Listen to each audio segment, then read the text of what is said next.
parler beaucoup, manger l'argent, voyager beaucoup seulement, mais travailler beaucoup, créer des choses, emploi des jeunes, non, non, non. Les dirigeants africains, les dirigeants sont comme ça. Les grandes gueules.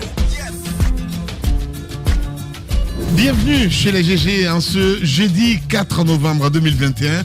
Ensemble jusqu'au port de midi, vous aider à mieux comprendre l'actualité, évidemment c'est le but qu'on s'est fixé à travers cette émission, mesdames et messieurs. Plus de 10 ans en Guinée, 13 ans pour être plus précis. Merci de votre fidélité. Vous nous écoutez en bande FM en région à Bokeh sur 99.7, même fréquence à Kindia, à Labé, à Zérékoré. Si vous êtes du côté de Mamou, 99.7 également. Cancan reçoit Radio Espace à travers 99 en modulation de fréquence.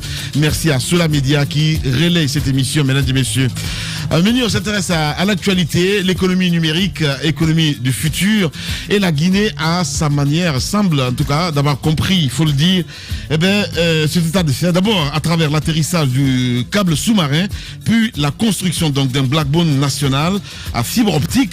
L'enjeu immédiat d'une telle orientation, c'est la fluidification des échanges entre utilisateurs d'Internet. L'autre intérêt concerne évidemment les bénéfices en termes de rente économique et de sécurité pour l'État guinéen, de la sécurisation donc notamment des données sensibles, animé à la relance d'une société nationale de téléphonie gestionnaire des segments numériques de l'État.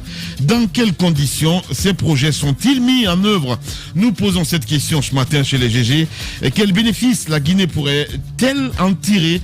Amadou Silla, il est ingénieur télécommunications et en économie numérique.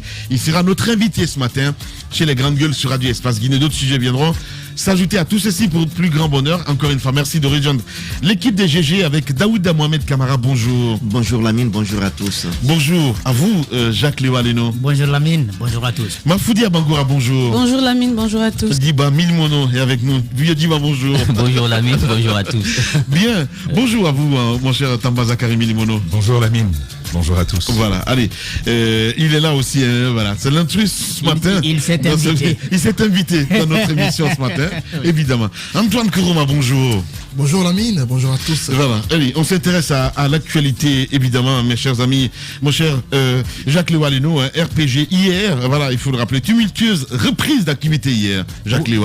Oui, on nous avait annoncé cette conférence de presse, parce que c'est ce qui a été dit, conférence de presse au siège du RPG, pour parler donc du parti et parler du président Alpha Condé, qui est donc aux mains de la junte depuis le 5 septembre dernier. Ouais. D'abord, sur le format conférence qui a réuni toutes les têtes du parti, en tout cas les têtes les plus importantes. Ouais. Et même si on a remarqué aussi deux grosses absences, c'est bien sûr Kassori Fofana et Diané qui n'étaient pas sur place. Sinon, les autres étaient là. Et Damaro, dans sa communication, a laissé entendre que c'est lui qui avait la charge de conférer hier avec la presse. Donc la presse a été effectivement invitée à comprendre un peu les démarches de cette formation politique qui était au pouvoir jusqu'au 5 septembre. Ce qu'on peut entendre dans la communication donc du conférencier principal qui est Amadou Damaro Kamara, c'est de dénoncer le fait que le président Alpha Condé soit toujours détenu. Et il disait qu'avec son âge, il est fragile et ce n'était pas normal, n'est-ce pas, de le maintenir. Ouais. Mais en même temps, il a profité pour parler des comptes qui restent gelés, des passeports qui restent détenus par les militaires. Il se propose donc de parler quand même de la procédure normale qui devrait être utilisée, puisque, semble-t-il, rien, et je crois que c'est le cas pour l'instant, rien n'est retenu contre ces personnes à qui on a retiré des passeports et dont les comptes ont également été gelés.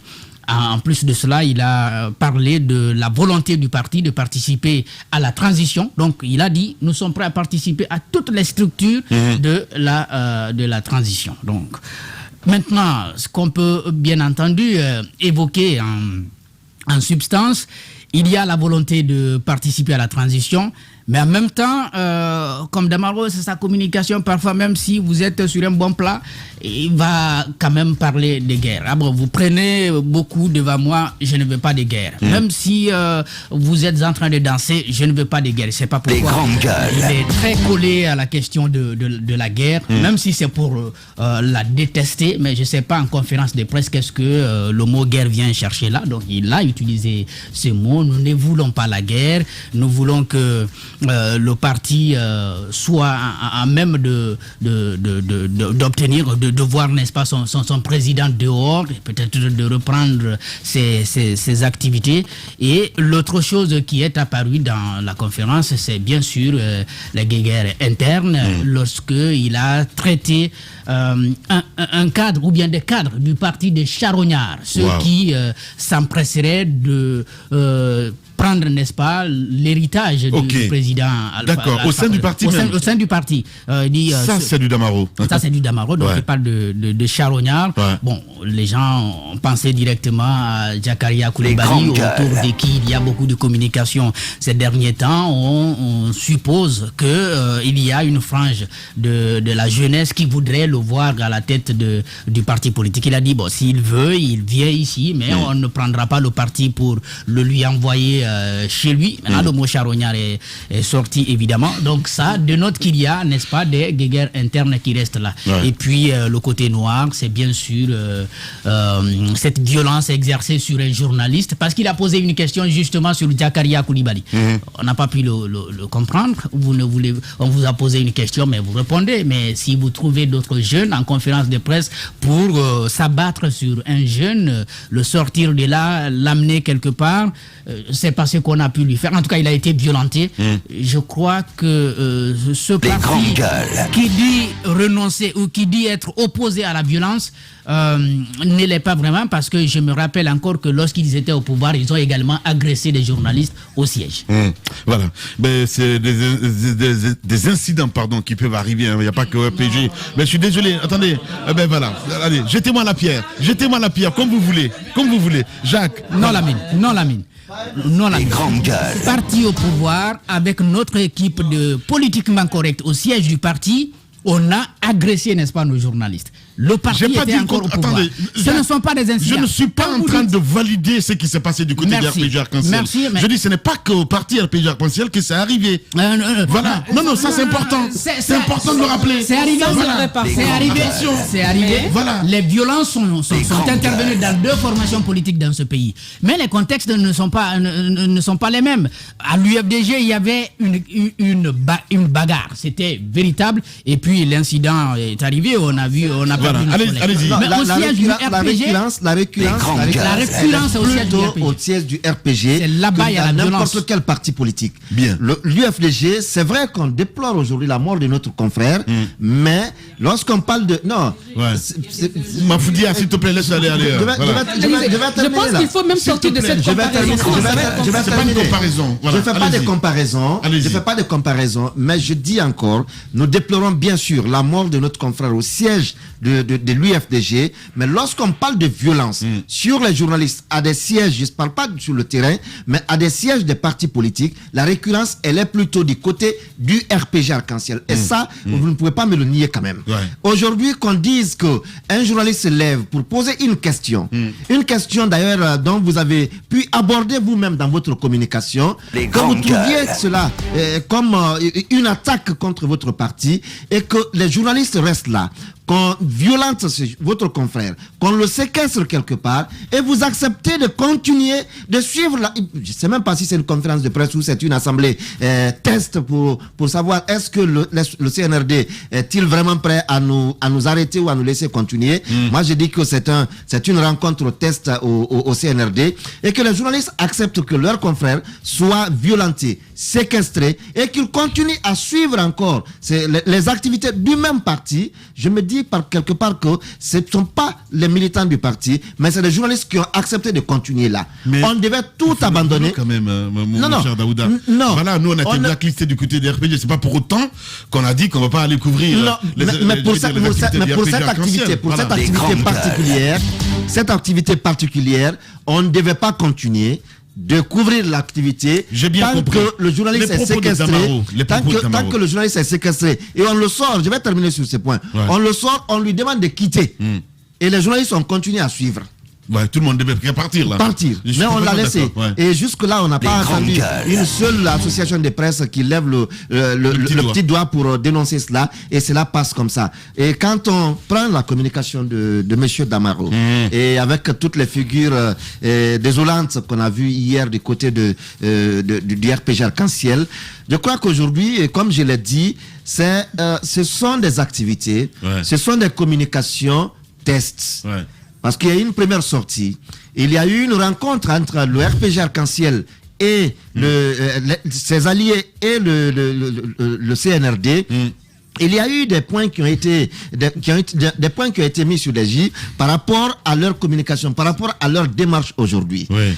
On ne peut pas comprendre qu'à un moment donné, vous ayez interdit toute activité à des formations politiques, qui sont quand même des formations politiques légalement installées, agréées dans le pays, que vous leur interdisez toute communication, tout mouvement, et qu'aujourd'hui, pour une petite période de 2 mois seulement, qu'on gèle les comptes ou qu'on vous demande de rester un peu tranquille dans vos actions, dans vos activités, vous pensez que c'est le ciel qui est tombé sur vos têtes.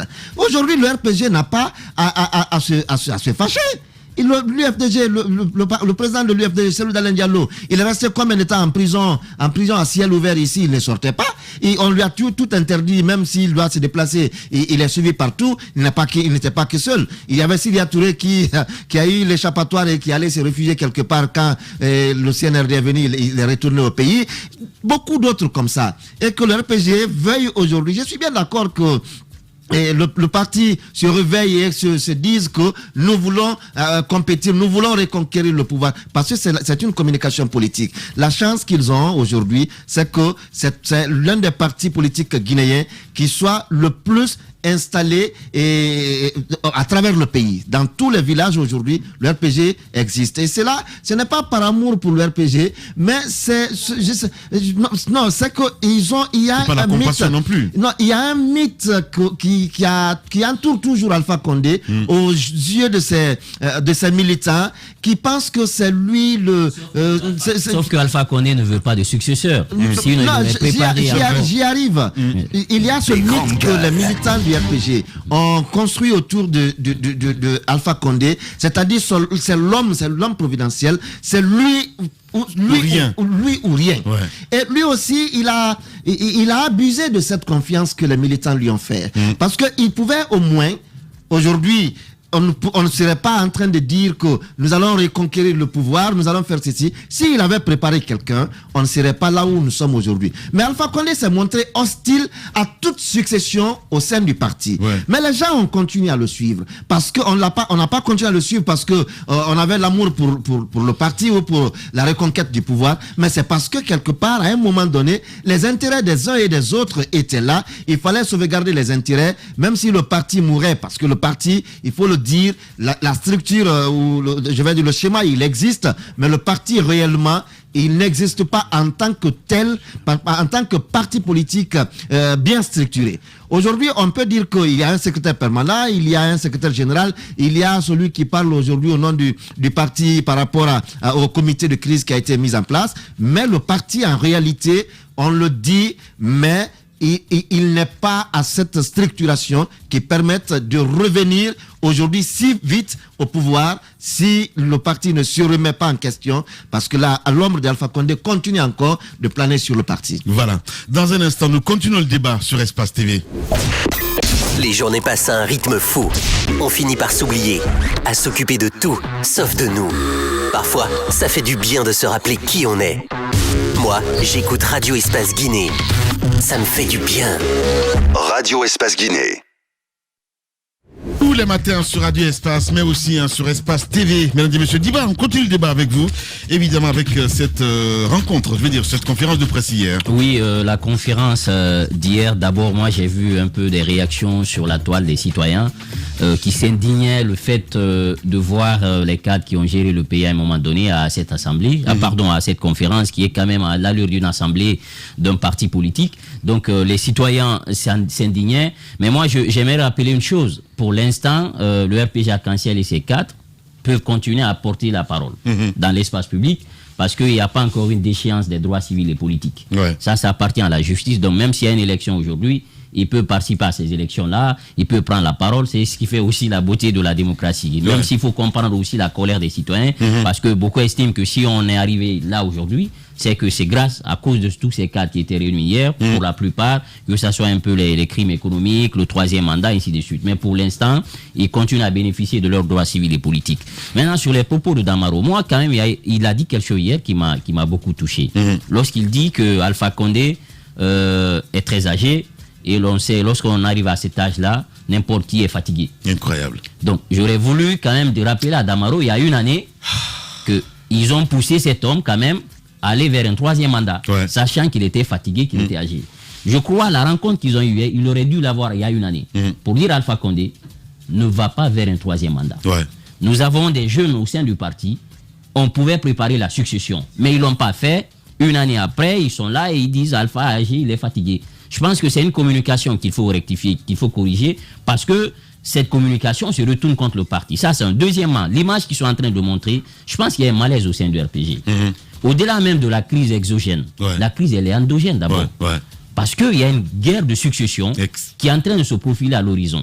Si on ne fait pas attention, dans les semaines à venir ou les mois à venir, on risque de s'entre-déchirer autour de ce fauteuil. Parce que n'oubliez pas, une simple question sur la candidature de Zakaria Coulibaly, c'est ce qui a mis de l'huile au feu. Ça veut dire que, est-ce que Damaro aussi se prépare? Est-ce qu'il a cette intention aujourd'hui de reprendre le flambeau, de prendre la tête du parti? N'oubliez pas que Kassori est venu jusqu'à fondre son parti au sein du RPG Arc-en-Ciel. Donc fondre son parti, ça veut dire que renoncer un peu à sa carrière de l'autre côté, parce que vous prenez un peu un contournement pour pouvoir arriver au pouvoir. Kassori, il a pris une petite route pour arriver au pouvoir en fondant son parti au sein du RPG Arc-en-Ciel. Est-ce qu'on a pris l'avis de Kassori? Lorsqu'on dit que des charognards ont commencé à tourner autour du parti pour la succession, il faut penser aussi au cas de... Non, Lamine, c'est la vérité. Aujourd'hui, quand même, les gens parlent de la libération d'Alpha Condé, mais sauf que la plaie, je pense qu'à mon avis, c'est la succession. Exactement. Et cette conférence d'hier, à mon avis...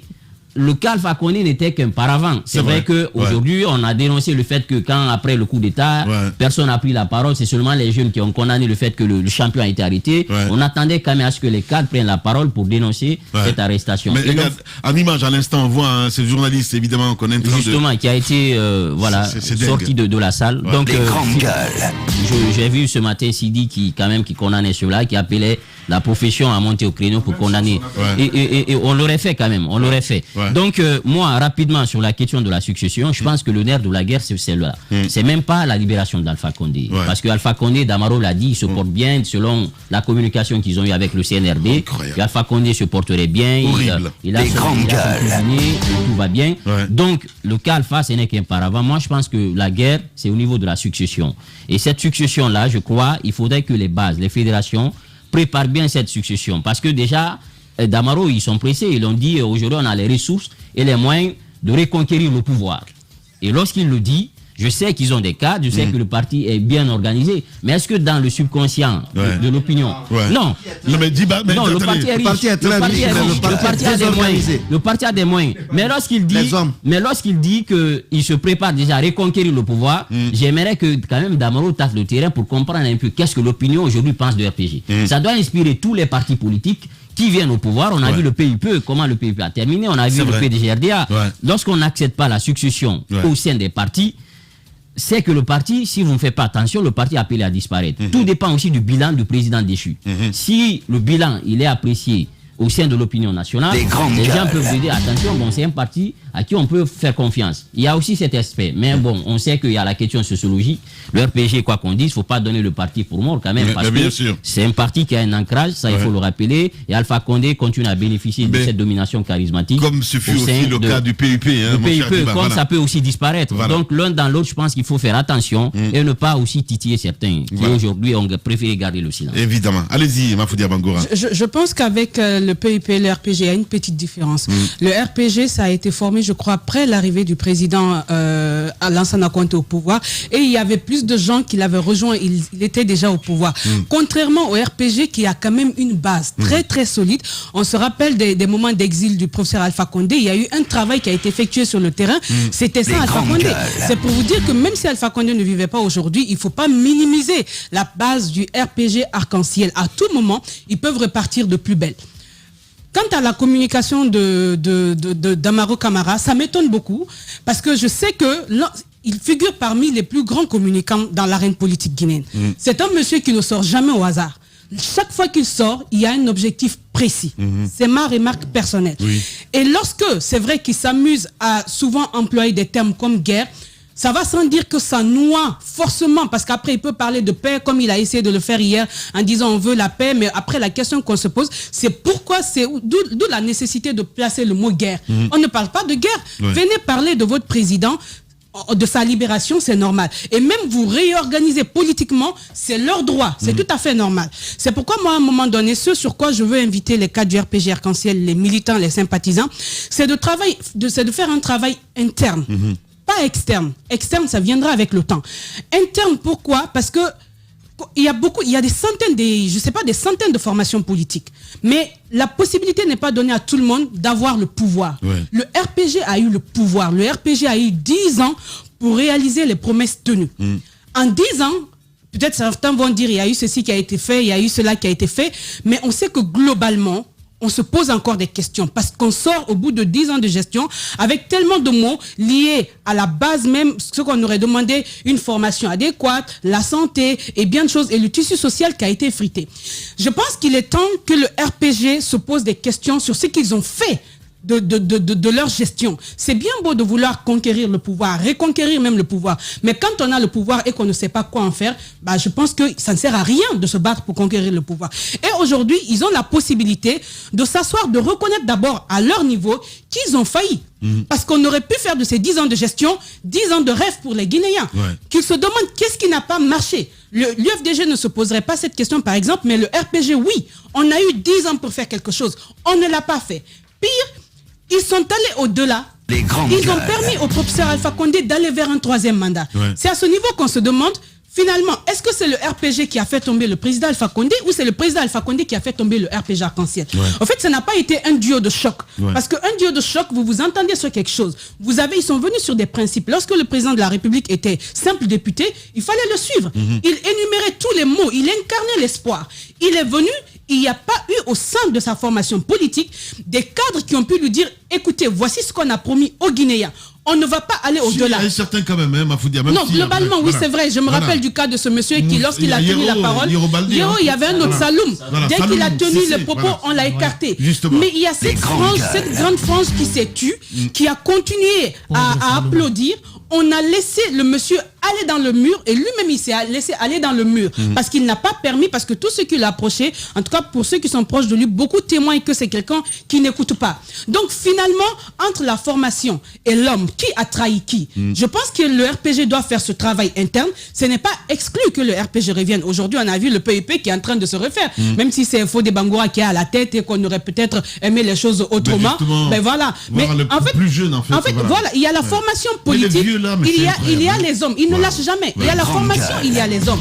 Donc ce qui veut dire que sur 100 ans, cette formation politique peut encore revenir. Mais pour faire quoi encore? La même chose que ce qu'on a connu. Donc il faut faire un travail interne avant de nouveau se présenter devant les Guinéens, je pense. Mafoudia Bangoura, évidemment. Allez-y, mon cher Antoine. Oui, Lamine, cette scène de théâtre à laquelle on a assisté hier à Bessia démontre à suffisance que le RPG ne méritait pas de continuer à exercer le pouvoir en Guinée. Moi, j'ai compris hier pourquoi ce parti a perdu le pouvoir. Parce que ce qui s'est passé avec le journaliste, je commence par là, pour montrer à tout le monde que ce parti, souvent, n'a pas d'égard parfois pour le travail que nous exerçons. Hier, pour une simple question liée à la succession, on a sorti un journaliste d'un siège de parti politique.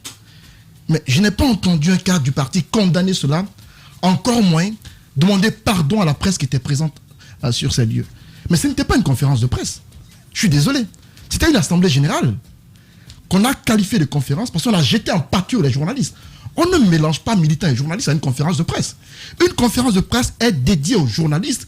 Ne doivent être présents à une conférence que des journalistes, pas de militants. Lorsque vous mélangez ces deux-là, il va sans dire que des choses peuvent arriver. C'est ce qui est arrivé hier. Ouais. Ils ont le RPG a une salle de conférence à son siège. Pourquoi ils n'ont pas fait la conférence dans cette salle qui est grande, qui est dédiée à des conférences de presse? Mais ils l'ont fait dans l'enceinte de leur hall où ils font les assemblées générales. Ils l'ont fait à dessein, ils l'ont fait exprès. Ils savaient ce qui pouvait arriver. Donc, c'était une démonstration de force pour montrer au CNRD qu'on est encore vivant et qu'on est capable de beaucoup de choses. Et donc, hier, ce qui s'est passé là, c'était une mise en scène. On a voulu montrer à tous qu'on est encore vivant.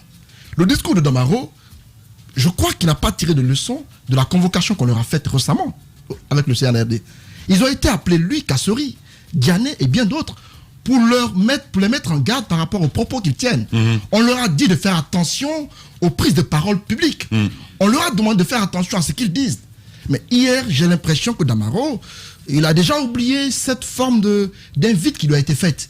Et il a tenté, il a tâté le terrain pour voir un peu ce qui allait advenir. Donc, à mon avis, dire au cours de la conférence qu'il y a des charognards qui ont tendance à viser la tête du parti, c'est une attaque vers des personnes que nous connaissons. Et je crois qu'il y a un homme... Mais il a dit une personne, Antoine. Mais non, voilà.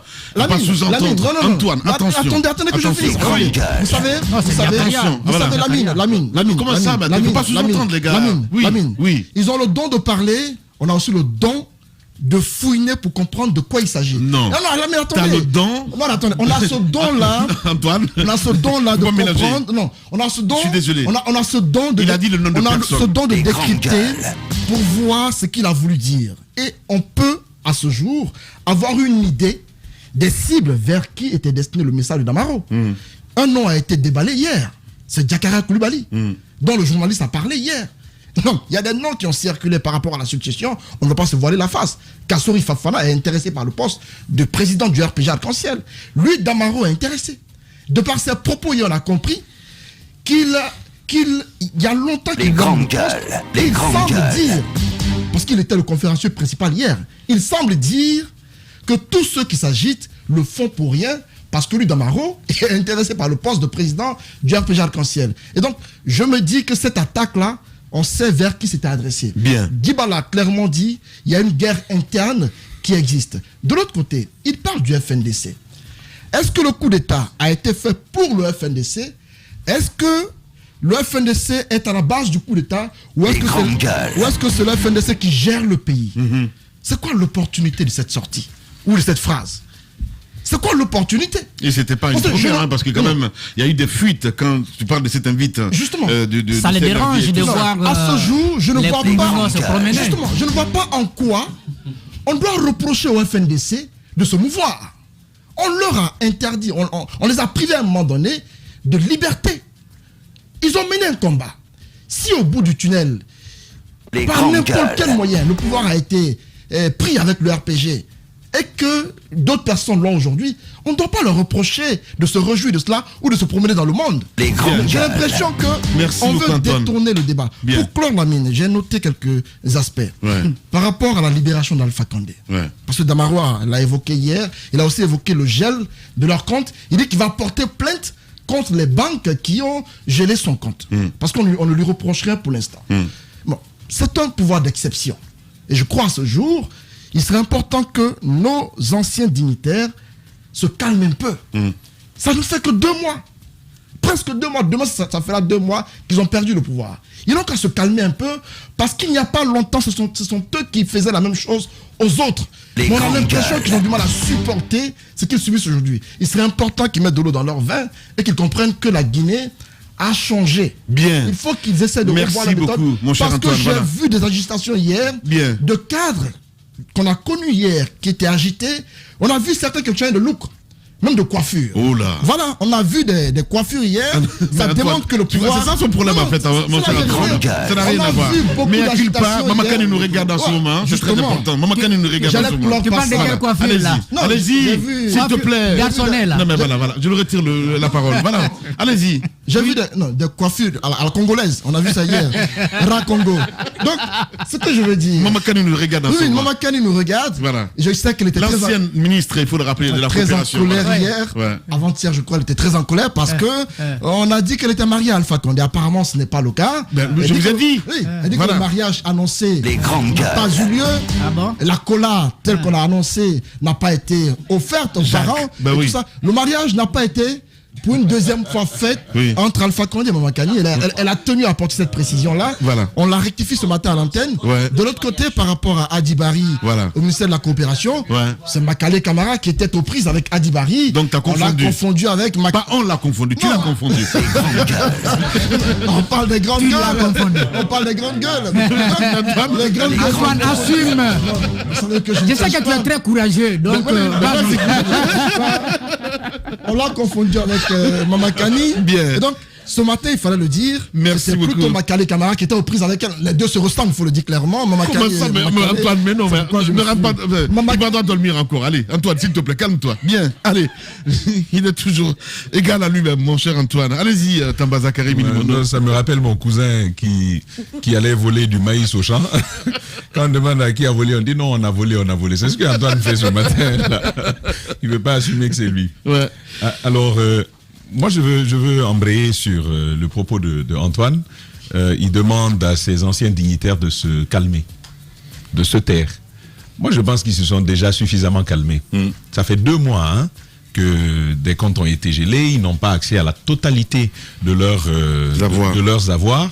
Ça, c'est une situation. Il faudrait, c'est ce que je disais hier, la nécessité d'aller dans une démarche qui soit transparente, qui soit connue, qu'on sache qu'on prend telle action parce qu'on veut arriver là-bas, qu'il y ait une communication là-dessus. L'opinion peut comprendre. L'opinion peut comprendre. J'ai retenu cette phrase de Hadia André Touré, l'épouse du feu président Ahmed Sékou Touré, qui disait à Doumbouya, même quand c'est chaud, même quand ça coince, expliquer au peuple, il peut comprendre. C'est la démarche de la transparence qui manque malheureusement. Mais des gens sont à domicile, ils ont leur passeport pris. Nous sommes certes dans une situation d'exception, mais l'exception, quand elle perdure, elle devient insoutenable. On est bien d'accord là-dessus. Et c'est pourquoi je dis, ils vont se calmer. Pourquoi ? Doumbouya et ses hommes, le CNRD, n'a rien fait pour le moment. Hier, c'était pas plus tard qu'hier que je le disais, ici je vois rien dedans pour le moment là. Il y a de fortes annonces, on se dit tiens ça commence très très bien, mais ensuite on ne voit rien qui permette de dire oui, l'État est en train d'agir sur un levier spécifique, sur un segment spécifique, avec l'ambition d'atteindre tel résultat ou tel autre résultat. Ce n'est pas clair. Et de ce point de vue-là, ça ne va pas rester indéfiniment gelé.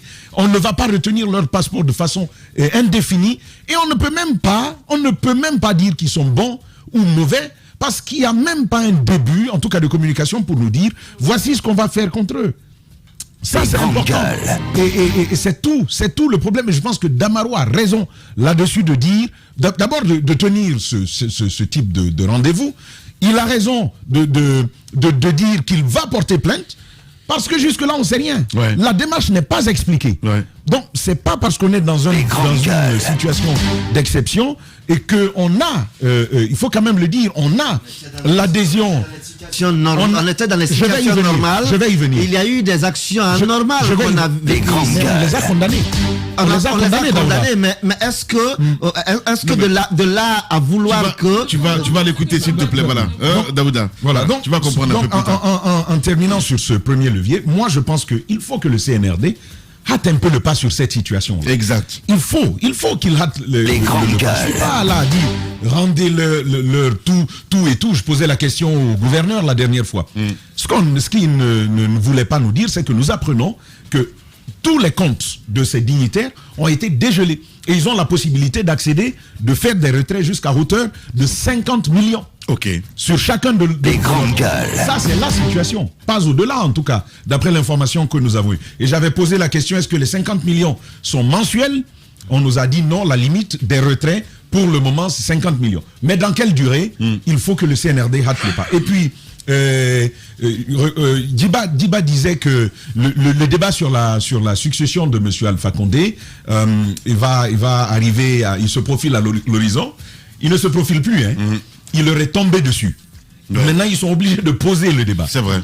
Quand Alpha Condé était là, personne n'osait aborder ce sujet. Personne n'osait lever le petit doigt. Alpha Condé, ou rien. C'est le propriétaire du RPG Arc-en-Ciel sous toutes ses formes. Ouais. Avec tous ses segments, le propriétaire qui décidait qu'il y avait... Excuse-moi de t'interrompre là-dessus, parce que ça, ce n'est pas, je vais dire, un cas spécifique au RPG Arc-en-Ciel. Tous les partis politiques aujourd'hui, et je veux que tu parles de succession. Et là, attention, il y a quand même l'UGDD qui a fait quelque chose d'exceptionnel en Guinée. Non, Antoine. À l'UGDD, un président, justement, qui se fait remplacer par un autre, pour tous les partis qu'on a eu en Guinée, on n'a jamais vu ça. Et donc, c'est une situation. Il l'a même fait 2 fois. D'abord, il s'est retiré pour présenter un candidat. C'était Georges Gandhi, c'était une première fois. Et la seconde fois, c'est de se retirer carrément et de mettre quelqu'un à la tête. Il l'a fait, il faut le reconnaître, Antoine. Bien, voilà. Allez-y. Pour poursuivre rapidement, Lamine, il faut quand même ne pas perdre de vue que Damaro, j'en discutais hier avec quelqu'un, Damaro est le plus gros perdant de cette situation. Quand on vous dit que le président a 93 ans, donc il est fatigué.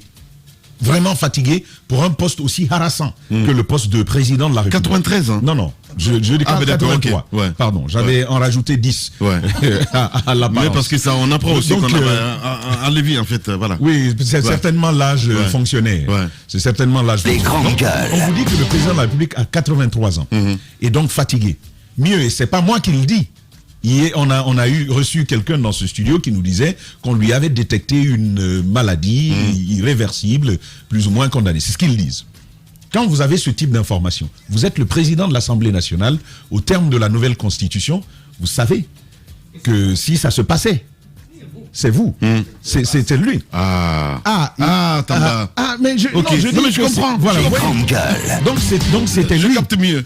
Ben oui. Ok, c'est vrai. Et puis il a perdu gros là. Oh punaise.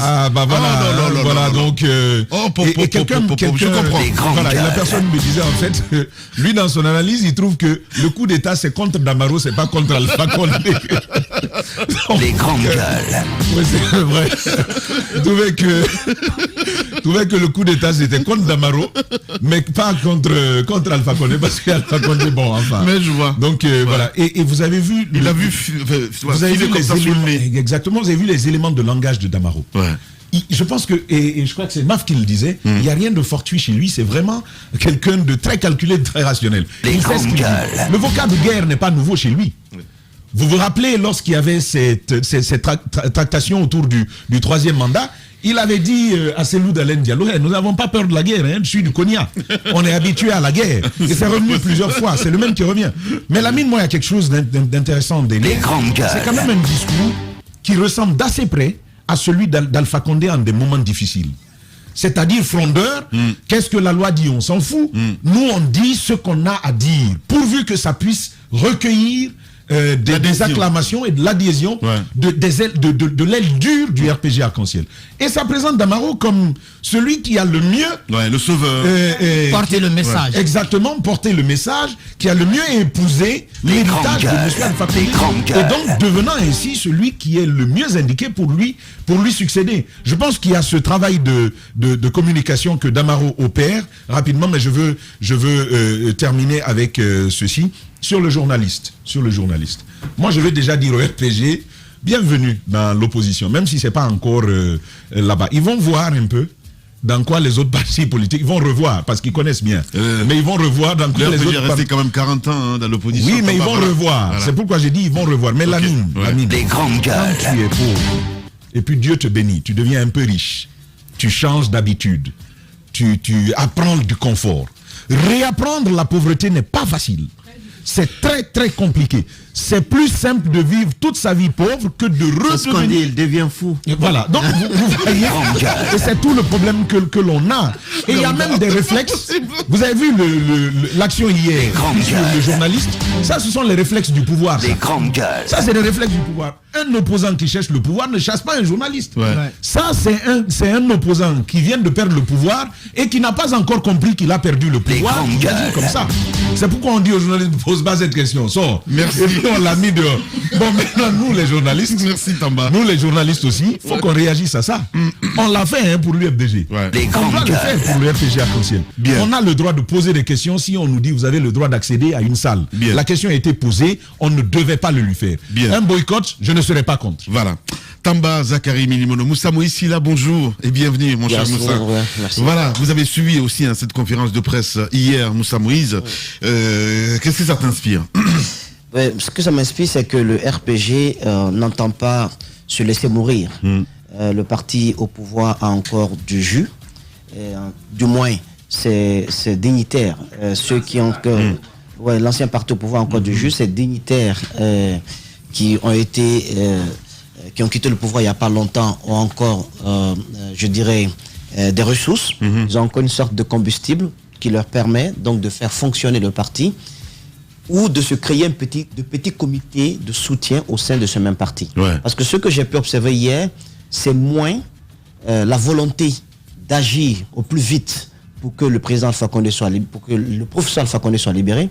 C'est plus la possibilité pour certains dignitaires du parti de montrer aux militants qu'ils sont en fait de fidèles, loyaux serviteurs du professeur Alpha Condé, et du coup, ils ne sont pas intéressés de façon primordiale par la succession, mais beaucoup plus par le sort qui sera réservé au président Alpha Condé. Au fait, c'est le paraître. Mais l'être, ce qui se cache derrière le voile, c'est la volonté de prendre la tête du parti. C'est une guerre de tranchées qui a commencé. C'est une guerre de tranchées. Les discours qui ont été tenus, vous voyez aujourd'hui, tous ceux qui prennent la parole là, mettent d'abord en avant le président Alpha Condé.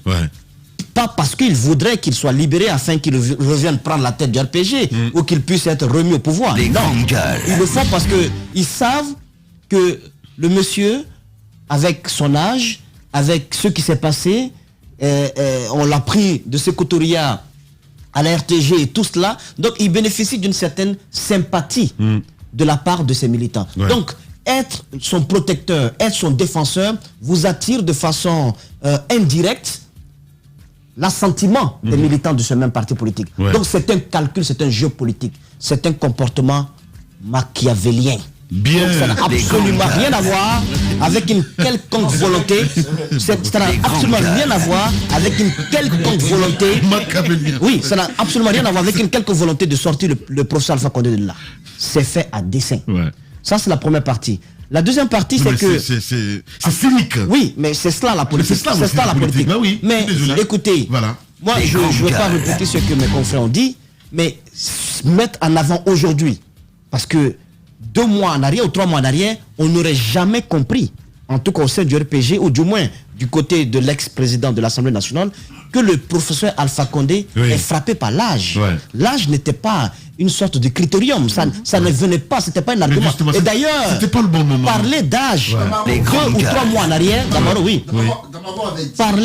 avait dit qu'il était mieux en santé que les opposants. Oui, bien sûr. Parler d'âge, 2 ou 3 mois en arrière, parler d'âge, à l'égard du professeur Alpha Condé, ça aurait été un vrai sacrilège. Un blasphème. Vous auriez attiré vous auriez attiré la colère du Seigneur. Sincèrement, on ne pouvait pas le dire, c'était un tabou. Aujourd'hui, la colère du Seigneur.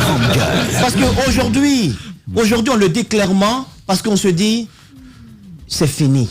C'est fini. Du coup, on peut parler de son âge. Il faut avoir pitié, c'est un vieillard. Mais on vous l'a dit il y a longtemps. On vous l'a dit qu'il fallait permettre au professeur Alpha Condé d'avoir une retraite dorée, d'aller se reposer, d'aller sans ce moment. On l'a vu dans les salles de exactement. Mais après, il nous a sorti une vidéo. Et il se met à marcher. Et quand il marche, il regarde derrière. Il voit certains de ses ministres qui sont un peu plus costauds et qui ont de la graisse abdominale, il leur dit, regarde, ils sont fatigués tous. Il dit, je défie, ils n'ont qu'à vraiment marcher jusqu'à truc. Donc du coup, ils n'ont pas ménagé le monsieur. Donc aujourd'hui, c'est pas opportun de parler d'âge. C'est un argumentaire qui ne passe pas du tout. Moi, je trouve que sur le discours de Mohamed Damaro Camara, non, Amadou Damaro Camara. Bien. Mohamed Damaro. C'est la même famille. C'est la même famille. Ils viennent tous de Damaro. C'est pas loin du village de ma maman. Tu seras maudit. Allez. Parce que tu vas... Mais quoi? Il a quand même quoi? Non, j'ai pas fini. Donc, vous comprenez que Amadou Damaro Camara, moi je trouve que ce monsieur, il sait c'est quoi la communication politique. Il sait c'est quoi la communication politique. On ne peut pas lui apprendre les mots à utiliser lorsqu'il tient un discours. Il est très intelligent pour cela. Il est stratège. Mais je trouve que même lorsqu'il commence à parler, vous remarquez, il commence toujours par des notions de paix, de rassemblement, d'unité nationale. Mais il a toujours besoin, quelque part, de prouver à ceux qui l'écoutent que malgré tout ce que je dis, je reste un gladiateur. Donc écoutez, comprenez quoi, j'ai encore de l'audace et tout ça. Il n'a pas besoin de le faire. Il a de l'audace de façon naturelle. Il n'a pas besoin. Parce que je dis une chose. Si à chaque fois qu'il tient un discours de paix, qu'il rappelle cela au début, et qu'à la fin, il utilise des vocables comme guerre, conflit, je pense qu'il dénature son propre discours. Il faut qu'il apprenne à changer cela. C'est extrêmement très très important.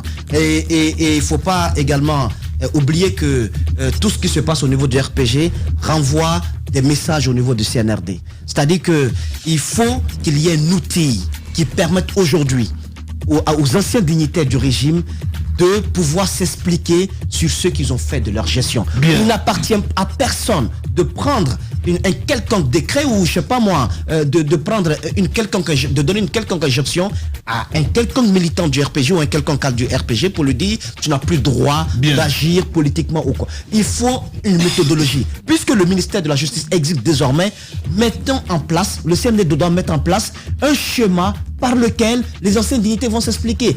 La corruption coûte à l'Afrique près de 150 milliards de dollars par an. Lorsque vous faites un peu le rapprochement, notre pays fait partie des 130 pays les plus corrompus au monde. On ne peut pas quand même, pour un pays, un petit pays, qui coûte par an, un pays qui est gangréné, tué par la corruption, vous ne pouvez pas avoir un tel régime déchu qui a fait, qui a créé une corruption endémique au niveau des mines, dont la gestion au niveau de la gouvernance publique n'était pas du tout bonne. Vous ne pouvez pas venir en tant que libérateur et ne pas mettre en place un outil qui permet à ces dignitaires de s'expliquer. C'est cet outil-là qui va les permettre de ne pas aller au siège s'ils sont reconnus coupables. C'est cet outil qui va faire la différence entre les coupables et les innocents. Mais on n'agit pas. C'est pas bien. Il faut qu'on agisse maintenant. Voilà.